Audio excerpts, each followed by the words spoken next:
Hey guys, it's Jafafa the Killer. I'm going to be reading the next part of the story with my friend today.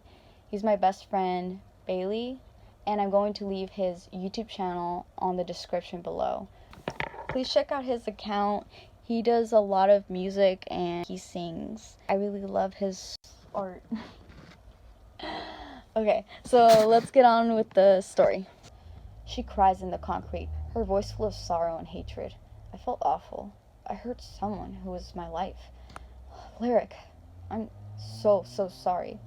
I was a horrible friend back there. I apologize as I stand off of her, grabbing her hand to help her up, continuing to hold it as I continued my apology to her. I know how much you love your sister,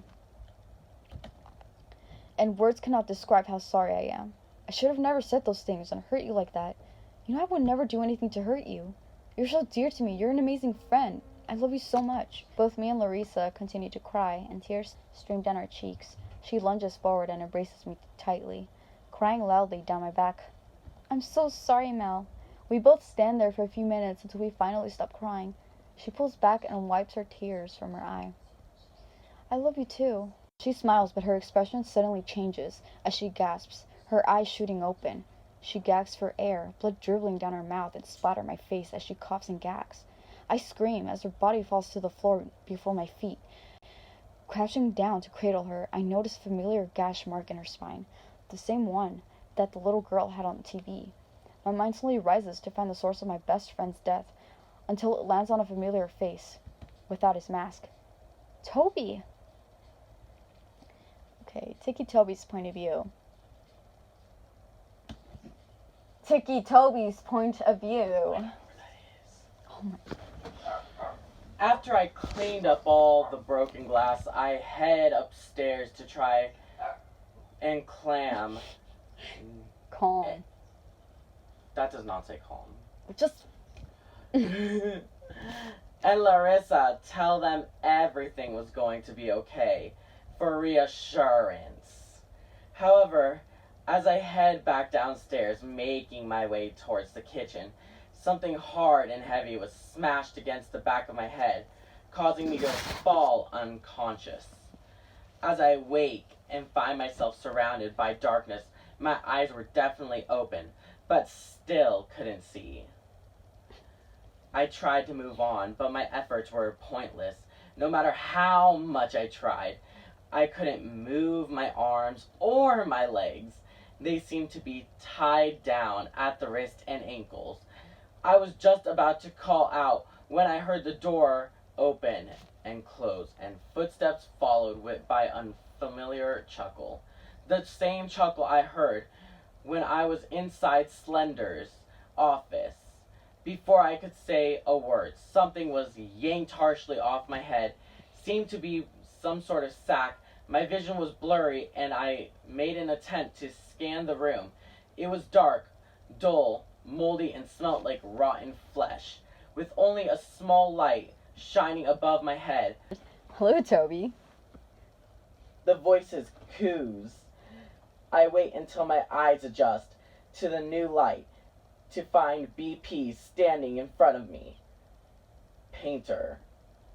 He flicks his blood dripping paintbrush in the curve on an upside down C, as if to mock a smile, causing my to huff. What do you want, Painter? I'm gonna tell everybody. Well, let's talk about it, shall we? He taps my shoulder as he circles around the chair I was tied up in. Slender gave me orders. You didn't fill your quota. Slender gave you more. You ignored and left for months. Slender gave you even more orders. You again ignore him and leave to have sex with your bitch. Is that me? Mm-hmm. Hey, she's not my bitch. I love her. And she loves me. Oh, of course. Love. Such bullshit words spoken between two people. You do know she'll soon forget about you. That's not true. Oh, yes. Well, we're not here to make her forget you, are we? We're here to make you forget her. What? Ah, now you're interested. What do you mean, make me forget her? Let's just skip to the fun part, shall we? Before I could say another word, BP raises a knife and stabs it deep into my thigh, piercing my flesh and carving against the bone. I was usually numb to pain, but this I could feel, and it was agonizing. I yell and cry out as he grabs the knife and begins to slowly twist it as it remains lodged in my skin and muscles.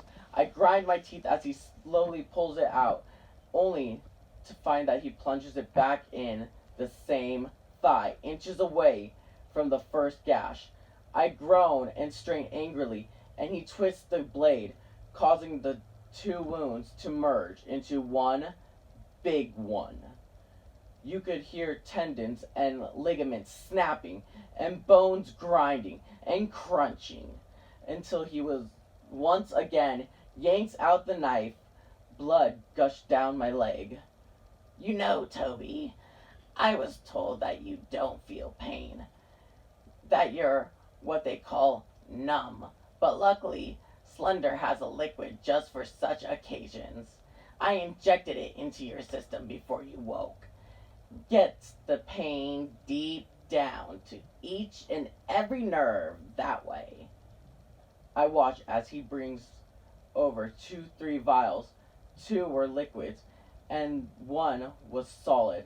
He holds them above my wound and shakes and trembles as he slowly tips all 3, pouring the contents into my gash. My entire body jumps, and I couldn't help but scream out of my entire voice box. The stinging sensation was unbearable. Hissing and gasping in agony, BP laughs. Lemon, lime, and salt, my 3 favorite things. I endured countless hours of torture from Painter. Cuts, slashed, gashes, burns. One by one.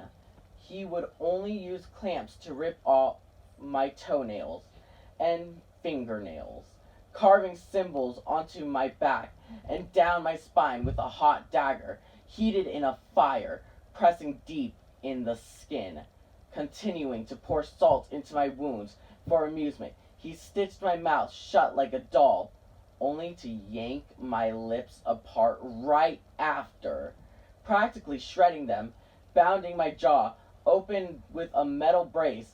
He used pliers to pull out a few of my back teeth, making it hard to chew when he force-fed me human flesh or organs that he stole from Jack. There was so much blood.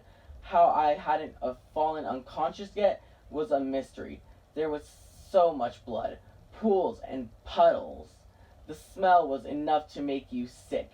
The smell of burning or even rotten flesh, where he had removed parts of my skin as if to skin a rabbit. However, as my torture continued on, I no longer felt the pain. Yes, the sensation was agonizing, but I never yelled or screamed for help. Instead, I would laugh. I would laugh so menacingly the Painter would shiver.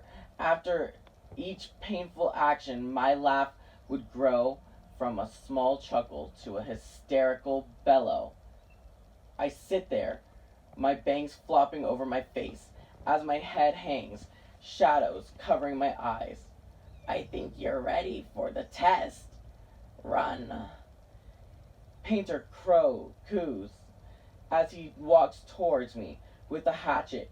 He begins to untie me, but as soon as I was free, I quickly stand up, causing him to fall back on his rear, his mask staring up at me. I tick and twitch insanely as I stand over him. My urge to kill him was so high. I raise the hatchet and prepare to swing as my head remains hung down, staring at the floor.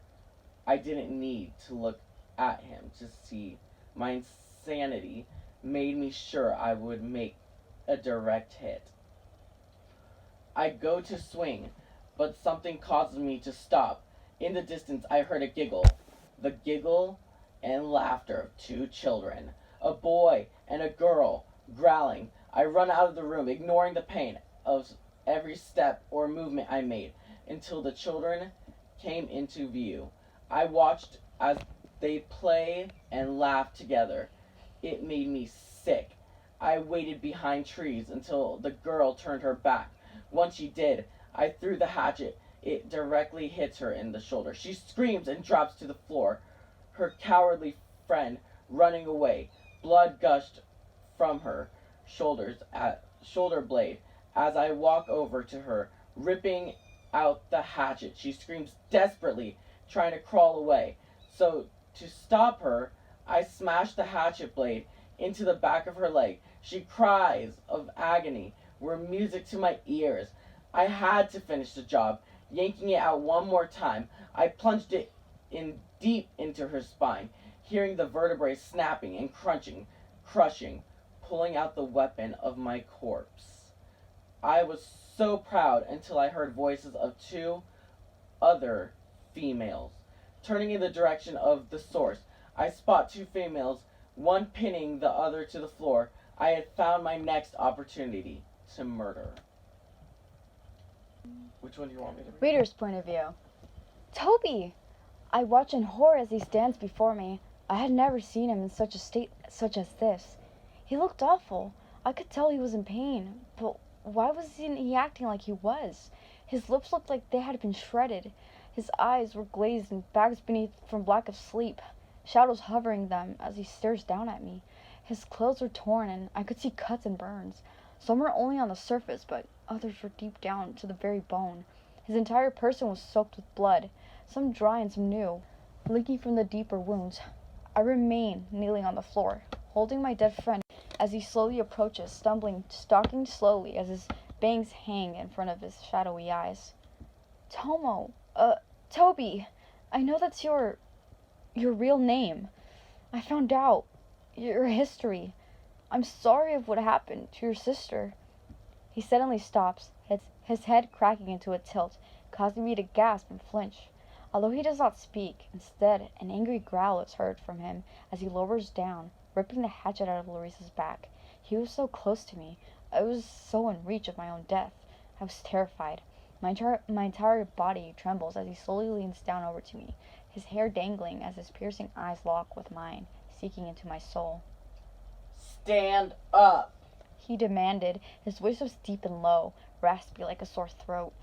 Sore throat belonging to that of a demon, or someone who has at least gone insane. I said, stand the fuck up! He growls as he leans even closer, causing me to lean back. Hearing his grip tighten on his hatchet, I suddenly scream when he swings back and raises the weapon to strike. Rushing to get to my feet, I take a few steps back at distance. I was terrified and feared for my life. I had never seen Toby, like this. But not only that, the thing that stuck out to me the most. Toby, your stutter. His stutters and tremors had completely gone. Instead, his neck would snap and crack as he insanely twitches. However, he did not answer me. Instead, he steps carelessly over Larissa's body, closing the gap between, making me take more steps back, which was the bad mistake to make. My actions of stepping away angered him even more so. Stop moving away! He growls as he once again closes the face, but out of reflex, I again backed away from him, causing him to grind his teeth. Toby, listen to me. It's me, Mel. I never got to finish my sentence. Instead, all I could do was scream in agony and clutch my hand around my left arm. Toby had sliced me with his hatchet. My tear filled my eyes, watching him as he grips his blood-dripping hatchet tightly in his hands. Toby, how could you? I cry as I grip my arm tighter, blood flowing to the floor, down my elbow to my wrist, and off to my fingertips.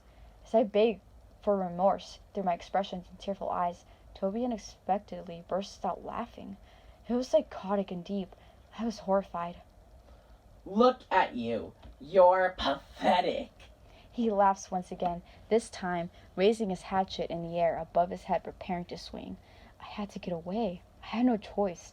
I quickly make my move, kicking him harshly in the stomach, watching as his winded figure drops to the floor. I make a run for it.